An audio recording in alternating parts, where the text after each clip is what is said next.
Bom dia, meu povo do quinto ano. Beijos para todos, tá legal? Bom, olha só, antes da gente começar a aula, a tia Aline gostaria de parabenizar mais uma vez a todos, tá? Pela dedicação, pelo empenho, pela responsabilidade, enfim, né?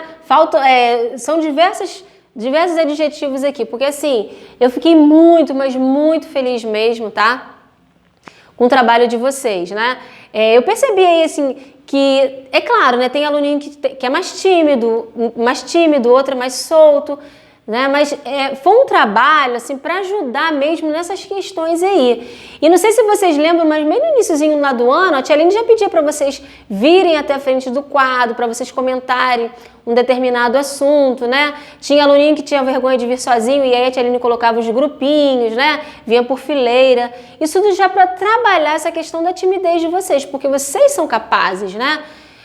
Somos, né, todos capazes de tudo, né? Então, assim, o que às vezes nos falta é um pouquinho de coragem, né? Mas enfim, e assim, muito legal mesmo, muito legal mesmo, né? É a camisa que vocês colocaram de uniforme, é o fundo, né? Aquele fundinho ali que estava por detrás de vocês, o cuidado que vocês tiveram com isso tudo, né? Uns desenharam, outros fizeram montagens, né, com folha, enfim. Gostei demais mesmo, continuem assim, tá? Os desafios estão aí mesmo para a gente poder encarar e também agradecer aos pais, né, a família, né, porque eu sei que teve o papai, mamãe, a tia, a avó, aquele primo, aquela prima, enfim, né, que ajudaram também no momento da filmagem, né, no apoio, né, estavam ali por detrás das câmeras, vamos dizer assim. Então, assim, fica o meu agradecimento também à família, tá? Então, parabéns mesmo a todos, né? Bom, então vamos lá, vamos dar início aí. Hoje iremos utilizar o livro de História, da página 136 até 140, o caderno de História também, porque temos um assunto aí, né, da consciência negra, e também o livro de Ciências, ok? Da página 154 até a página 160. Então, olha só, vamos dar início aí primeiro ao caderno, tá? A tia Aline vai começar pelo caderno de História, sendo que eu estou com uma folha em mãos, né? Mas vocês não vão precisar vir à escola, nada disso não. Eu vou colocar um linkzinho lá no grupo, né, do quinto ano, no dia de hoje, no caso, né? Vou colocar, e aí acima tem um pequeno texto, vocês não precisam copiar. Abaixo desse pequeno texto, nós temos umas perguntinhas aí, né? Uns assuntos do qual vocês precisam interpretar e responder de acordo. Então, vocês só vão copiar no caderno de História somente o exercício, tá legal? O texto acima vai ficar para apoio para vocês estarem buscando as respostas aí, tá legal? Então, não precisam copiar o texto. Vão copiar no caderno de História somente as questões aí no caderno, tá legal? E após vão responder, tá bom? Então, vamos lá. Então, sobre que assunto é? Dia da Consciência Negra. É um tributo a Zumbi, né? Zumbi que foi um homem muito importante aí, né? Um ícone muito importante para os negros, né? Foi um negro que revolucionou muito, né? Essa questão da liberdade, né? Ele lutava muito por direitos iguais, né? Por liberdade. Bom, e aí no nosso calendário, né, dos dias atuais, existe o feriado do dia 20 de novembro que se comemora o Dia da Consciência. Consciência negra. Embora a consciência nós temos que ter sempre, né? O dia 20 de novembro é muito especial para a população negra brasileira. É a data em que o Brasil reverencia o heroísmo de Zumbi dos Palmares, símbolo maior da resistência e luta dos negros contra a escravidão, né? Porque foi um período em que o nosso Brasil passou, né, de escravidão para o Brasil, né? Então, assim, a gente já falou muito sobre isso nos livros, né, nos assuntos de história, né, sobre essa questão da escravidão. Então, foi um momento muito ruim, muito triste, né? E Zumbi, muito revoltado, né, não achava correto, né? Então, revolucionou muita coisa aí pela liberdade. Bom, Zumbi nasceu livre em Palmares, no ano de 1655. Então, essa foi a data de nascimento dele. Mas foi capturado ainda bebê e entregue a um padre jesuíta. Batizado com o nome de Francisco, ele teve educação cristã e estudou português e latim. Olha, ele estudou, tá vendo? Como ele era bem formado também. Mas não abandonou as raízes. Com 15 anos, Zumbi voltou ao Quilombo dos Palmares, onde se tornou estrategista militar. O Quilombo era situado no interior da Bahia, uma comunidade que se sustentava sozinha, formada por quem? Por escravos negros que escapavam das fazendas, totalmente independente do governo português. Então, assim, o quilombo era um local, né, de refúgio, onde viviam-se muitos negros, certo? E eles não dependiam de governo para o sustento, eles se sustentavam por si só, né? Nós já comentamos até sobre isso, né, em uma aula aí, em aulas anteriores aí, no livrinho de história nós já falamos sobre esse assunto aí. Então foi um pequeno trecho que a tia Aline tirou do jornal Extra, tá? Do ano de 2016. E aí abaixo nós temos algumas perguntas, tá? Temos o número 1, que é o coloque V para verdadeiro e F ou falso, que vocês vão estar copiando. Número 2 para responder, 3 para vocês completarem, 4 para assinalarem aí as respostas falsas. E o número 5 aí vocês vão marcar somente a resposta correta. Então assim, do número 1 ao número 5 eu quero que vocês copiem no caderno de história, tá legal? O texto não tem necessidade não, o texto é só para apoio aí das questões, ok? Então para não passar em branco, né, porque no dia 20 agora de novembro comemoramos o Dia da Consciência Negra, é um dia, é um feriado, né, vocês não têm aula, é claro, então para não passar essa data em branco, a tia Aline também colocou esse assunto porque é um assunto de muita importância aí, tá legal? Bom, saindo da folhinha, né, do caderninho, indo agora para o livro de história, dando continuação aí, né, ao nosso assunto de república. E aí na página 136, nós iremos falar da Primeira República, certo? Porque antes nós tivemos aquele governo provisório, né, do qual o Marechal tomou lá, né, o Brasil, né, mandando Dom Pedro ir voltar lá para Portugal, e aí teve aquele governo do qual ele começou a governar lá, sendo o primeiro presidente do Brasil. Após isso começou o quê? Começou a Primeira República, ok? Então vamos lá, a Primeira República começou depois do governo provisório e terminou em 1930. Nesse período, o Brasil foi governado por presidentes indicados principalmente pelos estados de Minas Gerais e São Paulo. Então, Minas e São Paulo eram estados que dominavam aí nessa época aqui, dessa Primeira República, o Brasil. Eles eram os presidentes, né?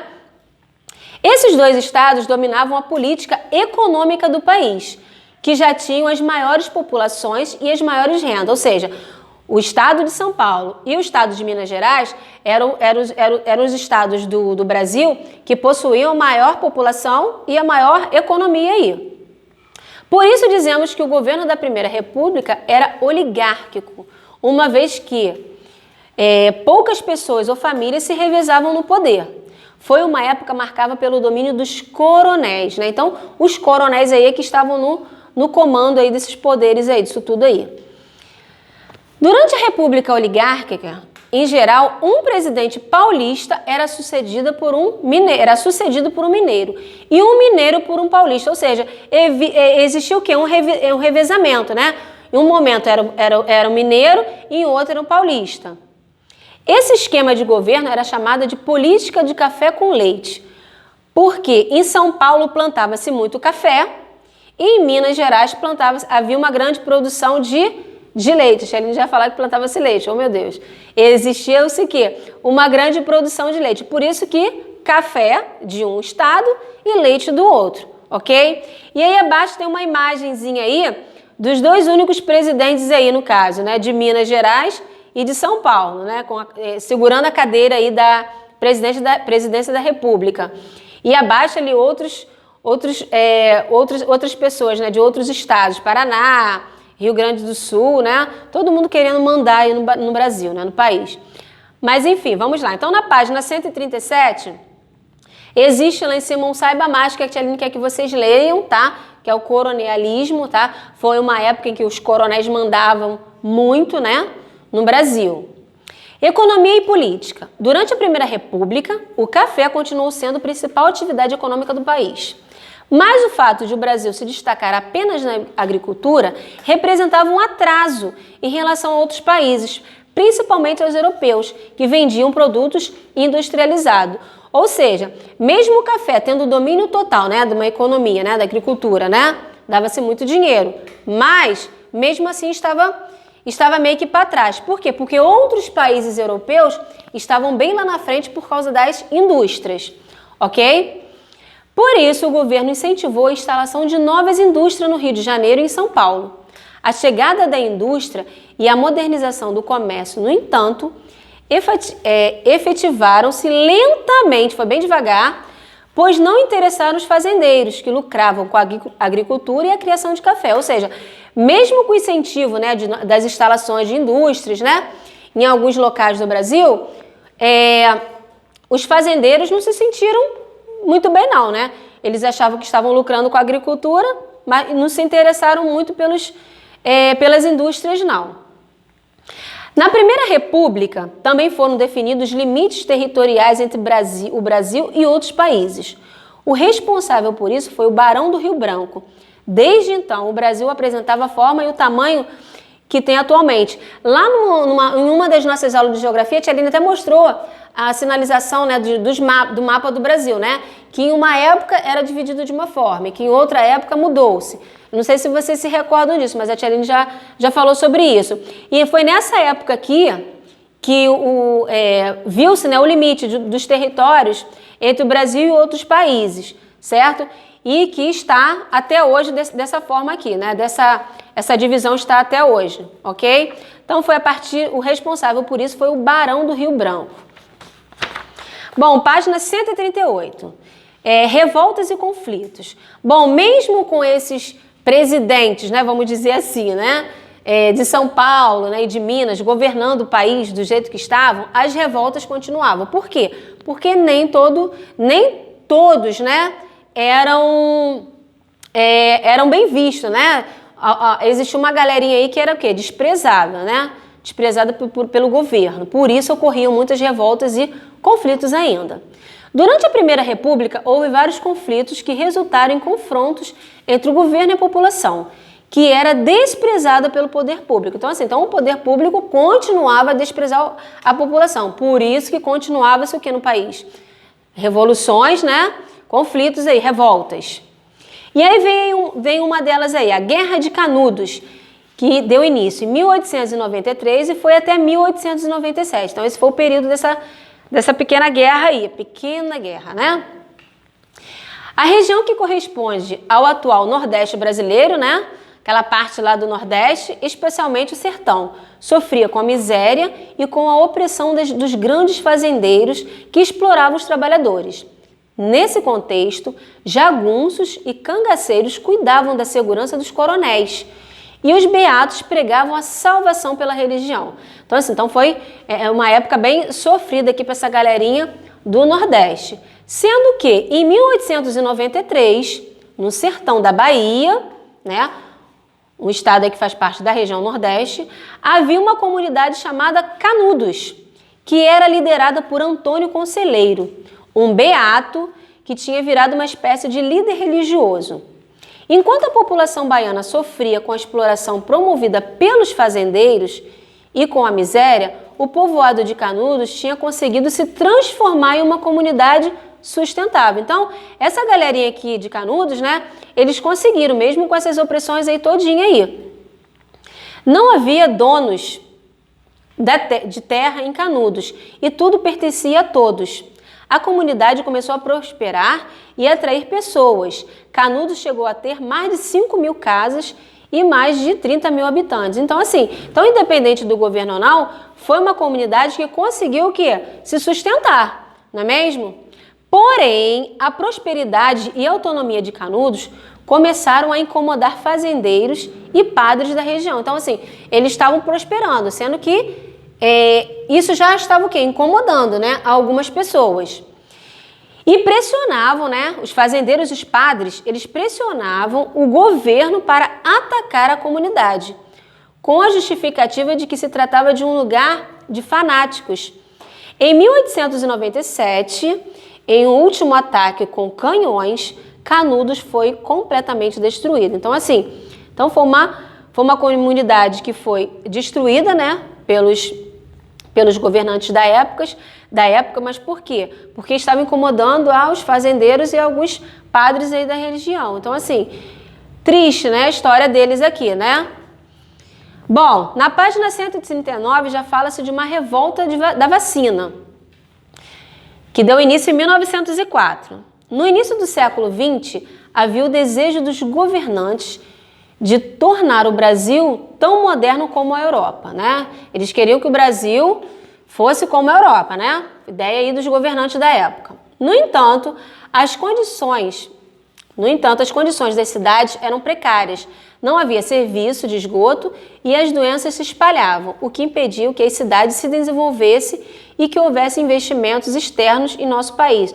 Como a cidade, né, estava muito precária com relação à saúde, né, porque existiam muitas doenças e o saneamento era muito ruim, né, isso dificultava o quê? Dificultava o investimento, né, os investimentos externos, certo?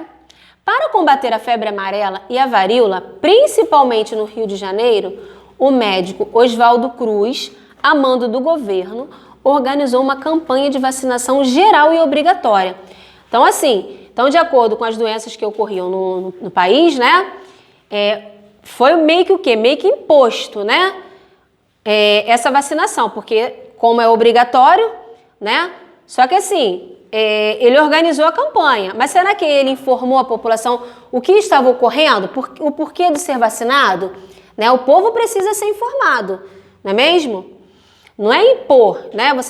Você pode até impor, mas antes você precisa informar. Por que está sendo imposto isso para mim? Por que eu preciso tomar essa vacina? Né? Eu preciso de informações. Está ocorrendo uma pandemia, né? Então precisa-se passar informações para a população. As pessoas irritadas e com medo em decorrência da falta de informação sobre o que estava acontecendo e da abordagem agressiva durante a aplicação da vacina, revoltaram-se contra a vacinação coletiva, ou seja, a população não aceitou. Por quê? Porque foi imposto, né? Você tem que tomar, mas eu tenho que tomar por quê? O que está acontecendo, né? Tem que passar a informação para a população, você não pode impor uma coisa sem informar. Então, por isso que houve essa revolta, né? Devido ao autoritarismo do governo. Bom, Guerra do Contestado, 1912 a 1916. A população da região fronteira entre Paraná e Santa Catarina sofria com a falta de regularização da posse de terras. Aqueles probleminhas, né? Que às vezes ocorrem, né? As terras têm que ser regularizadas para você poder construir, né? Se não tem uma regularização, fica muito complicado. Parece que a terra é de todos, né? O problema se agravou quando pequenos proprietários foram retirados de suas terras para a construção de uma ferrovia. Essas pessoas faliram e muitos trabalhadores ficaram desempregados, porque ali naquele espaço existia-se o quê? Existia o meio deles, né, de trabalho para o quê? Para sobreviver. E aí o que ocorreu? Foi destruído isso tudo aí. E aí gerou-se muitos desempregos, né? Foi então que os moradores da região, especialmente os caboclos, decidiram se unir para combater o governo, porque o governo achava que mandava em tudo, né? Eles foram liderados por monges que afirmavam que aquela era uma guerra santa. O que quer dizer uma guerra santa? Uma guerra causada por motivos religiosos, tá? O significado aqui que o livro está colocando para vocês. Bom, então assim, gerou-se revoltas e conflitos, né, no nosso país, nesse período também que foi governado por esses presidentes, né, de Minas e de São Paulo aí. Bom, na página 140 existe um exercício para vocês estarem realizando aí de acordo com esse assunto tratado sobre a Primeira República aí do nosso Brasil, tá legal? Bom, saindo agora do livro de História e indo agora para o livro de Ciências, tá? O assunto que vamos tratar aqui agora em Ciência, bom, História, Primeira República, certo? E Ciências agora, Matérias. Deixa eu dar uma olhada aqui, ó. Ah, isso mesmo, tá? Muita coisa, muita informação, né? Então a gente precisa observar bastante. Bom, matéria é um assunto bem legal também, tá? Será que você consegue colocar um caderno e um livro no mesmo espaço e ao mesmo tempo? Será que eu consigo colocar esse meu livro aqui? Tia Aline não tem caderno não, mas Tia Aline vai pegar o livro de história mesmo. Será que eu consigo colocar esses dois objetos aqui no mesmo lugar, aqui junto, assim? Acho que não, né? Não tem como. Esse precisa de um espaço e esse aqui também precisa, não é mesmo? Acho que a gente não consegue, né? Tudo aquilo que tem massa e ocupa um lugar no espaço é formado por matéria. Então, tudo isso aqui que está ocupando um lugar no espaço, né? No nosso espaço, Tudo isso é matéria. A tia Aline também é uma matéria, o livro é uma matéria, o telefone também. Por quê? Porque tudo ocupa um lugar no espaço, ok?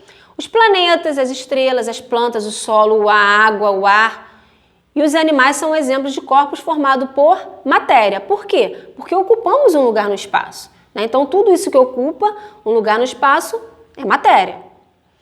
Como você deve ter notado, o caderno e o livro, objetos formados por matéria, não podem ocupar o mesmo espaço ao mesmo tempo, né? Não tem como. Aí vem assim, os estados físicos da matéria. A matéria que compõe os corpos é feita de uma ou mais substâncias. O gelo, por exemplo, é feito de substância de quê? Da água, né? Porque a gente pega a aguinha lá da torneira, coloca lá para congelar, ela se transforma num gelo, certo? As substâncias que formam os corpos podem ser encontradas em 3 estados físicos, dos quais você já conhece: sólido, líquido e gasoso.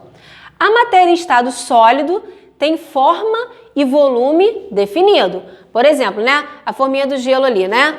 Tem a forma, né, e tem o volume dela ali, de acordo com o recipiente que você vai colocar para congelar. Vai ter forma e vai ter um volume ali definido, certo? A matéria em estado líquido tem volume definido, mas não tem forma definida. Quando se coloca em um recipiente, ela adquire a forma desse objeto, é claro, né? Então, se você pega lá um copo, né, e coloca água, e aí ela vai ter a forma ali de acordo com aquele tamanho daquele recipiente. E assim, uma bacia, numa piscina, não é mesmo? A matéria no estado gasoso, que é o gás, né, não tem forma nem volume definidos, né? Porque se você vê aquele gás lá que está saindo daquela chaminé, né, daquela fábrica, daquela indústria, ele vai sair sem forma nenhuma, certo? Assim, ela pode tomar a forma do recipiente em que está contido, para o caso de recipientes fechados, aí já é diferente, ou se dispersar no ambiente, para o caso dos recipientes abertos, foi aquilo que eu falei da fumacinha, né, solta. Se você coloca o gás ali, né, no espaço, em algo fechado, aí já é diferente. Assim, além disso, os gases são altamente compreensíveis, e aí que está o significado de compreensíveis, capazes de diminuir de volume quando comprimidos. E aí na parte de baixo aqui você tem 3 imagens aí no livro. Eu quero que vocês observem bastante, que leiam também, tá legal? A madeira do brinquedo está no estado sólido, né? Então aí tem tudo a ver com o que lemos acima, né? Tem forma e tem volume definido aí. O azeite e o vinagre contidos nas garrafas estão em estado líquido aí. Então, de acordo com o espaço aí, né, do recipiente, adquiriu a forma aí. E o gás que enche os balões está em estado gasoso. Aí, no caso, a bola aí vai receber o gás e você vai fechar ela, né? E aí sim, você vai concentrar o gás ali dentro daquele espaço. Ok? Então, são 3 imagens aí bem simples aí, bem de acordo para vocês estarem entendendo melhor isso aí, tá legal? Bom, na página 155 fala sobre a transformação da matéria. O ser humano, de acordo com suas necessidades, foi percebendo que, com o uso da energia, certos objetos podiam sofrer modificações e formar outros tipos de material. As transformações da matéria podem ser físicas e químicas. As transformações físicas não alteram o tipo de matéria. Por exemplo, chumbo derretido, fundido, por exemplo, continua sendo chumbo fundido. E o gelo derretido continua sendo o quê? Continua sendo a água, né? Já nas transformações químicas, novas substâncias são criadas ao deixar uma barra de ferro exposta ao ar. E a chuva, por exemplo, depois de um tempo, aquela barra, o que acontece com aquela barra? Ela enferruja. Nesse processo, o ferro em contato com o oxigênio do ar dá origem à ferrugem, né? Que é o óxido de férrico, ou seja, ele vai originar o quê? Outra química, né? O ferro, no caso, vai originar outra química aí, que é a química de onde? Da ferrugem. Né? Porque ele ficou exposto, pegou sol, chuva, né?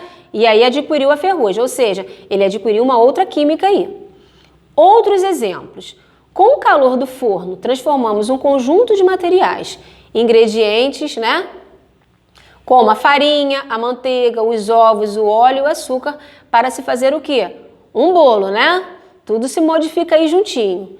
Latão é formado pela mistura de 2 metais, do cobre e do zinco. E aí aqui embaixo nós temos 3 itens aqui, o cobre, né, o zinco e a chaleira, que é feita de latão aí. Então, esses 3 tipos de matérias aí. A moeda de R$1 é formada pela mistura de ferro e de carbono, carvão puro, revestido de bronze, entre outros elementos, né? Então, tem uma imagem aí da moeda de R$1 para vocês estarem observando aí.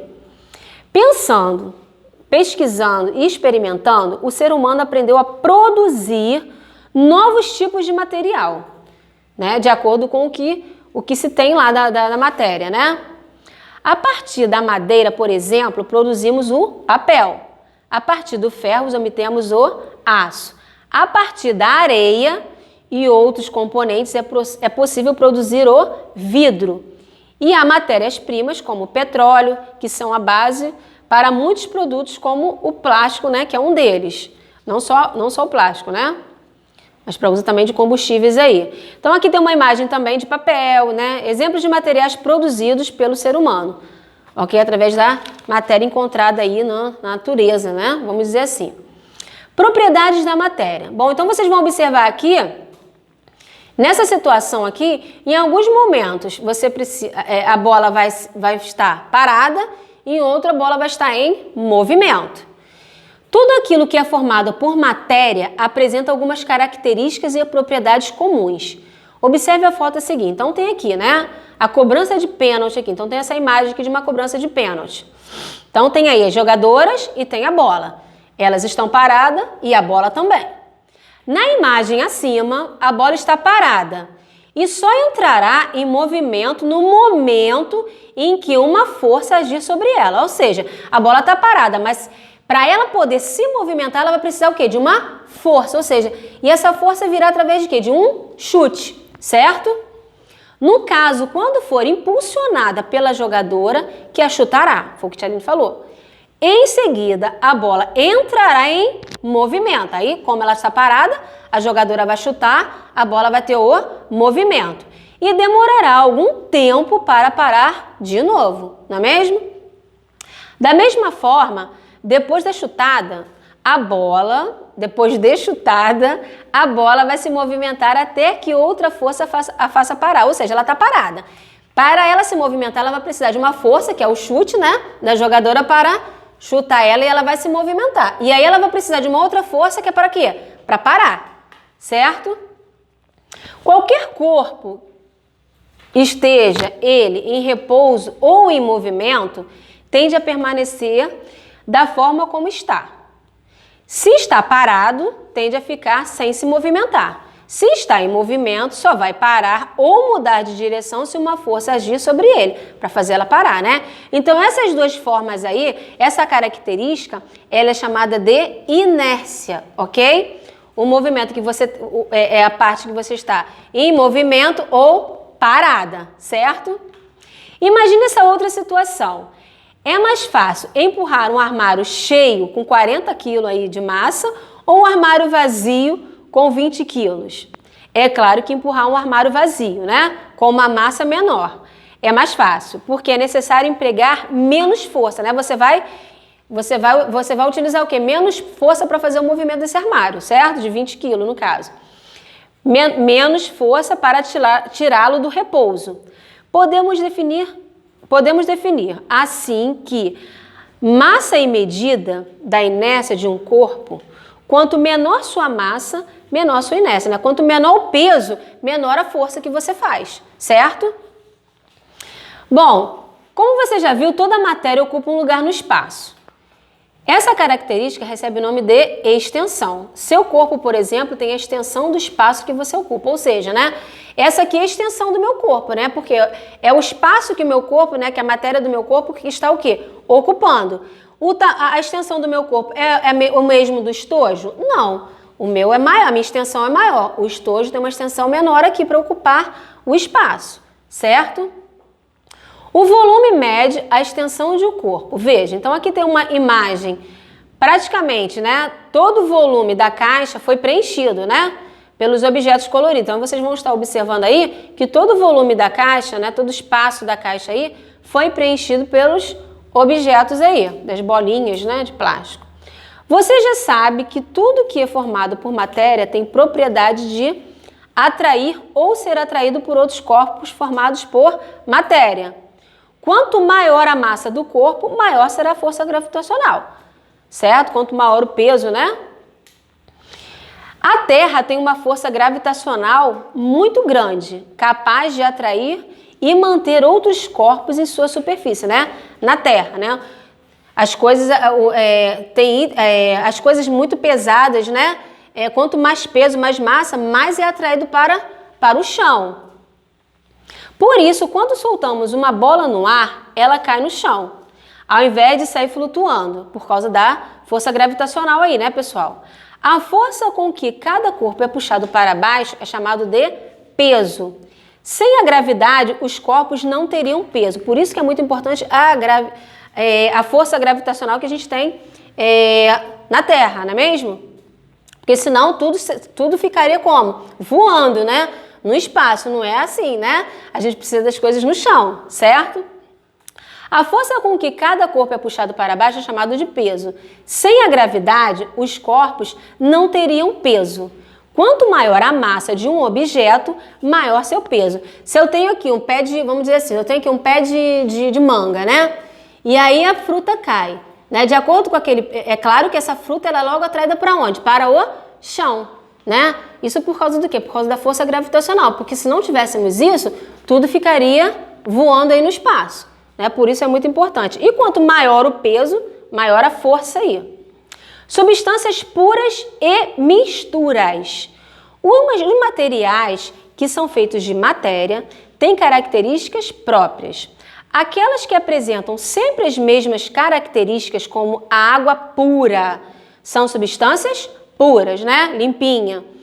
Já os materiais formados por duas ou mais substâncias são chamados de mistura, porque se você misturou, né? Se tem mais de uma, já é mistura. A água dos rios que contém diversas substâncias é um exemplo de mistura. As características dessa água podem variar dependendo da quantidade de cada um dos componentes que constitui. Então, quando é purinho, né? Substância pura. Quando existe mistura, né? Quando tem mais de uma ou formado por duas ou mais, já são misturas aí das substâncias. Bom, páginas 158 e 159 não são para realizar. Vocês vão realizar somente, tá?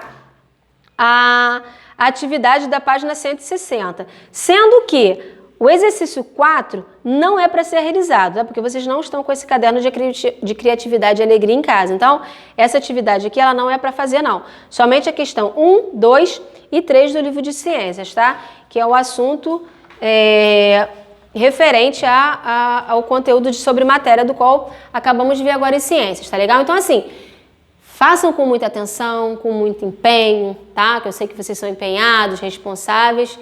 Qualquer coisa, a tia Aline está no grupo, tá legal? Um grande beijo e até a próxima aula.